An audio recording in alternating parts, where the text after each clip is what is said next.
Entrevista Venevisión, líder en opinión, por tu canal independiente, Venevisión. Muchísimas gracias por acompañarnos en Entrevista Venevisión. Ya estamos listos para iniciar nuestra conversación con el invitado del día de hoy. Él es Ernesto Villegas, ministro para la Cultura. Gracias por acompañarnos. Gracias a ti, Andrina. Un saludo a todas y a todos. Interesantes temas que hablar relativos a la cultura, y hay temas también de interés nacional que tal vez no forman parte de las ocupaciones que tiene por su cartera. Pero es muy importante la pregunta que muchos venezolanos se hacen hoy. ¿Cómo se come la cultura en un contexto de una crisis económica tan importante, donde diarios de circulación nacional reseñan, por ejemplo, que niños no van al preescolar porque no tienen para comer y no tienen para transporte? ¿Cómo pensar en la cultura? Primero, quiero darte las gracias por la oportunidad de aprovechar para invitarlos a todas y a todos a la 14ª Feria Internacional del Libro de Venezuela, que se va a estar desarrollando en menos de 48 horas, desde este jueves 8 hasta el 18 de noviembre, por primera vez en el casco histórico de Caracas. Lo hemos traído desde el Teatro Teresa Carreño y el Parque Los Cabos, que antiguamente se celebraban allí, hasta el casco histórico, allí donde correteó el niño Simón Bolívar hace 200 años. Tenemos como país invitado de honor a la República de Turquía, estamos haciendo homenaje a Ana Enriqueta Terán, que cumple 100 años este 2018, y al Correo del Orinoco, que como tú sabes, está también de bicentenario. Hay infinidad de actividades para niños, para los adultos, para toda la familia en esos 10 días. Tenemos alrededor de 560 actividades en 10 días, un promedio de más de 50 diarias. Tú me preguntas cómo se come la cultura, y yo te quiero responder con un escritor, con un dramaturgo español, Federico García Lorca. Él escribió en 1931 esta expresión que es muy pertinente. Dice así: no solo de pan vive el hombre. Yo, si tuviera hambre y estuviera desvalido en la calle, no pediría un pan, sino que pediría medio pan y un libro. Y yo ataco desde aquí violentamente a los que solamente hablan de reivindicaciones económicas, sin nombrar jamás a las reivindicaciones culturales, que es lo que los pueblos piden a gritos. Bien está que todos los hombres coman, pero que todos los hombres sepan, que gocen todos los frutos del espíritu humano, porque lo contrario es convertirlos en máquinas al servicio del Estado. Yo tengo mucha más lástima de un hombre que quiere saber y no puede, que de un hambriento, porque un hombre puede calmar su hambre fácilmente con un pedazo de pan o unas frutas, pero un hombre que tiene ansia de saber y no tiene medios, sufre una terrible agonía, porque son libros, muchos libros, los que necesita. Yo te repito estas palabras de García Lorca, porque la cultura es un alimento del espíritu. Tenemos necesidades en el campo de lo material y hay que trabajar para satisfacerlas, pero el ser humano se distingue del resto de los miembros de las especies animales, del reino animal, porque tiene la capacidad de alimentar su espíritu. Solamente los seres humanos podemos conmovernos ante la literatura, emocionarnos con un cuadro, una pintura, llorar en una película. Eso es importantísimo y nos ayuda además, ese carácter espiritual del ser humano, a resolver los problemas materiales. Nosotros con esta Feria del Libro estamos poniendo nuestro granito de arena en el campo de la cultura para que existan las condiciones subjetivas y objetivas para superar las dificultades que en el campo de la economía atraviesa Venezuela. Coincido con la postura en el tema de que no solamente de pan vive el hombre, también es bíblico, pero cuando hay tantas necesidades económicas y se reflejan tantas falencias en el área de educación, ¿cómo pensar en encumbrar a los ciudadanos a otro nivel? ¿Y qué herramientas hay para poder activar esa área? Es que todos los ciudadanos tenemos que elevarnos a la cumbre de la cultura. Justamente, buena parte de los problemas que confrontamos en Venezuela tienen que ver con un asunto cultural. Nosotros tenemos que reivindicar la capacidad de este pueblo para la creación. No solo de pan vive el hombre, dice García Lorca, pero también debemos decir que además del pan, que es un motivo de la lucha cotidiana del ser humano, el hombre y la mujer buscan los bienes y los servicios culturales. Nosotros, ¿para qué queremos comer? Queremos comer y queremos vivir para disfrutar de los aspectos inmateriales de la vida. Nosotros necesitamos amar, bailar, reír, crear, leer. Imagínate tú que con esa, digamos, perspectiva nosotros dijéramos, no, bueno, tenemos problemas económicos, vamos a cerrar las escuelas para que lo que gastamos en escuelas lo dedicamos a la comida. Bueno, ¿de qué vale un ser humano alimentado si no está satisfecho en sus necesidades culturales? Por eso debemos hacer las dos cosas, y en las dos cosas vamos a trabajar. Esta Feria del Libro además permite visibilizar, Endrina, que en medio de las dificultades hay una Venezuela que sigue produciendo cultura. Tenemos más de 53 escritores, venezolanos, tenemos más de 20 escritores extranjeros, tenemos casas editoriales públicas y privadas, un número impresionante de novedades editoriales para las actuales circunstancias en Venezuela. En fin, hay una industria editorial y hay una colectividad artística, cultural que sigue trabajando en Venezuela, que sigue creyendo en Venezuela y que la podemos disfrutar en estos 10 días, para los que yo invito a todas y a todos al casco histórico de Caracas. Es muy importante además el tema simbólico. Las dificultades que había hace 200 años en Venezuela eran superiores a las que teníamos hoy. Venezuela ni siquiera existía como país, porque estamos en una guerra con España que se resistía a la independencia que motorizaba Bolívar.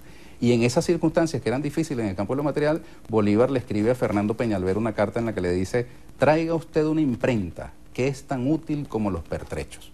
Esa imprenta fue la que produjo el Correo del Orinoco, el periódico con el que se completó la victoria de la causa independentista. Y esa imprenta que trajo Bolívar hace 200 años y que le sirvió para salir victorioso de aquellas circunstancias, es la misma imprenta que hemos traído, gracias al gobernador y al pueblo del Estado Bolívar, que nos la han prestado. Hemos traído esa imprenta de Bolívar de hace 200 años al casco histórico de Caracas. Y estamos invitando a todos los venezolanos a que se acerquen en la Casa de Gobierno del Distrito Capital, donde la estaremos exhibiendo a partir del jueves, junto con los 133 números originales del Correo del Orinoco. Es una aproximación a una reliquia histórica que nos llena de fuerza, de energía positiva, de fe, de confianza, de optimismo, y nos da además las razones para vencer las actuales dificultades que vive el país. Esta actividad se va a desarrollar en el centro de la ciudad. ¿Cómo está la seguridad? ¿Qué garantías de seguridad hay? ¿Qué logística de transporte hay para que los venezolanos puedan acudir a esta cita que usted está haciendo? Mira, nosotros estamos armando un dispositivo junto con los compañeros del Ministerio de Transporte para que las personas que puedan venir en vehículo puedan estacionar en el Teatro Teresa Carreño, en el Hotel Alba Caracas, y un transporte colectivo los ha de llevar al casco histórico, así como pueden utilizar también la vía del Metro de Caracas. Acabo de comunicarme hace unos minutos con el ministro Reverol. Nos han garantizado un dispositivo de seguridad especial, porque además debo decir que tenemos como país invitado a Turquía, y Turquía junto con otros países tendrán sus stands en la Casa Amarilla, y allí vamos a tener una muestra hermosa de la cultura turca.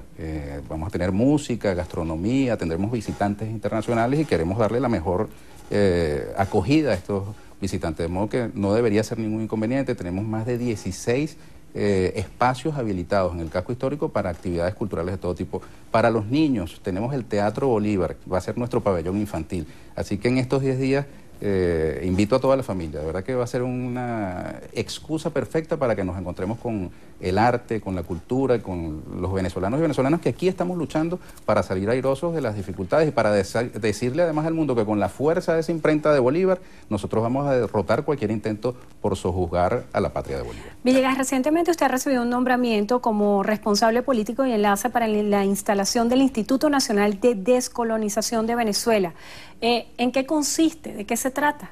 Sí, gracias por la pregunta, pues yo quiero aclarar que no se trata de lo que llaman un cambur, más, no es una responsabilidad burocrática, es una responsabilidad política que el presidente me ha dado de viabilizar todos los pasos necesarios para dar vida a lo que se denomina formalmente como el Centro Internacional de Estudios para la Descolonización Luis Antonio Bigot.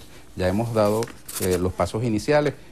Realmente es una línea de trabajo que viene realizando ya un grupo de investigadores venezolanos desde el Instituto Venezolano de Investigaciones Científicas y otros espacios de las ciencias sociales, para determinar en el campo de la cultura y la educación aquellos aspectos que todavía persisten en nuestra sociedad y que mantienen un estado de, digamos, independencia incompleta en muchos aspectos. Hay resabios de una visión colonial, tanto en la cultura como en la educación. Yo te pongo un pequeño ejemplo. No sé si tú te recordarás aquella cancioncita con la que nos criaban a nosotros, diciendo: el cacique Guaycaipuro ha matado a su mujer porque no le dio dinero para irse en el tren. Viva España, Venezuela, y viva yo también. Esa pequeña canción, que uno la cantaba con ingenuidad, encierra una actitud despectiva frente a Guaycaipuro, que es uno de nuestros héroes de la venezolanidad.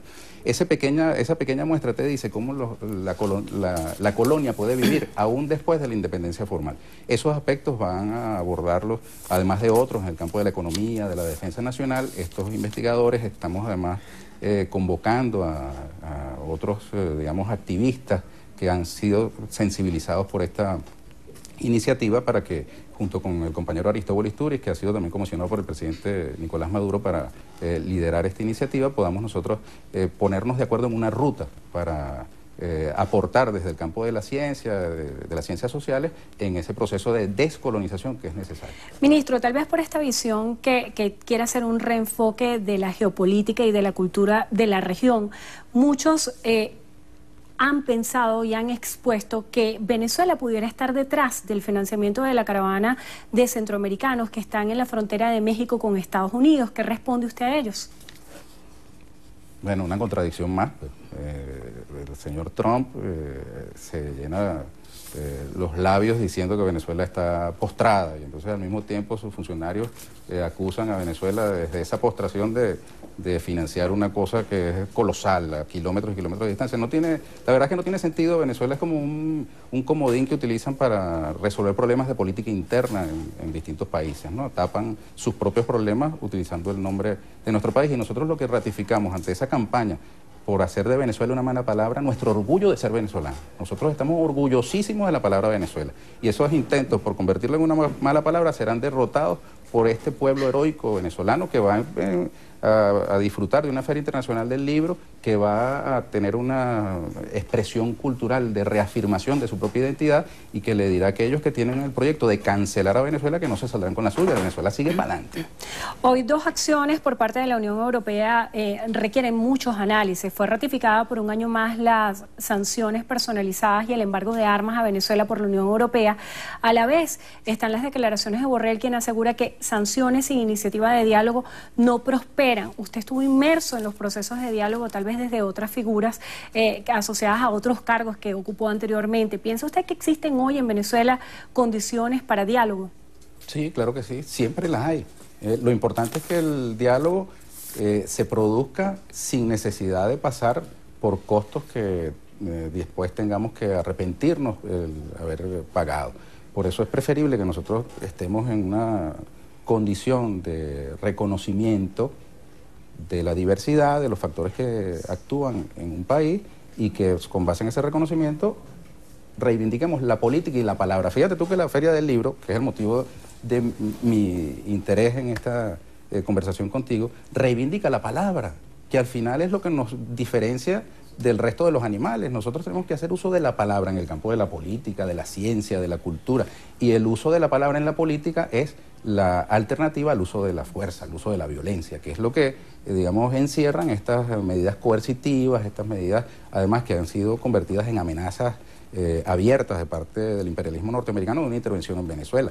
Nosotros ese expediente de la intervención lo vamos a derrotar como lo derrotó Bolívar, con las manos, pero también con la conciencia, con la descolonización de las conciencias. La imprenta de Bolívar, la que trajimos al casco histórico, es una herramienta descolonizadora. El primer gran descolonizador victorioso de Venezuela se llama Simón Bolívar. Para que le recuerde a la audiencia la fecha de esta Feria Internacional del Libro y cómo es la cita. Sí, mira, del 8 al 18 de noviembre. Aquí tengo un croquis hermoso del casco histórico de la ciudad de Caracas. Aquí están estos portales, tenemos 6 portales en distintas esquinas patrimoniales de Caracas. Aquí está la Plaza Bolívar. ¿La puede mostrar para esta cámara que es la suya? Perfecto, disculpen ustedes.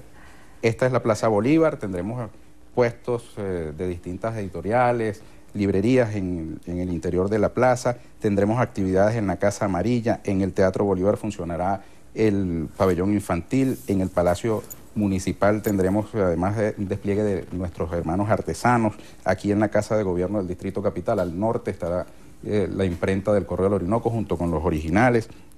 Tenemos un total de 16 edificaciones que están involucradas, como la Casa de las Primeras Letras. Te tengo, por ejemplo, una novedad de esta feria que seguramente como periodista te llamará la atención. Hemos rescatado de los archivos audiovisuales de Venezuela una serie de entrevistas con grandes escritores. Entonces, tenemos, por ejemplo, a Luis Brito García entrevistando a Julio Cortázar.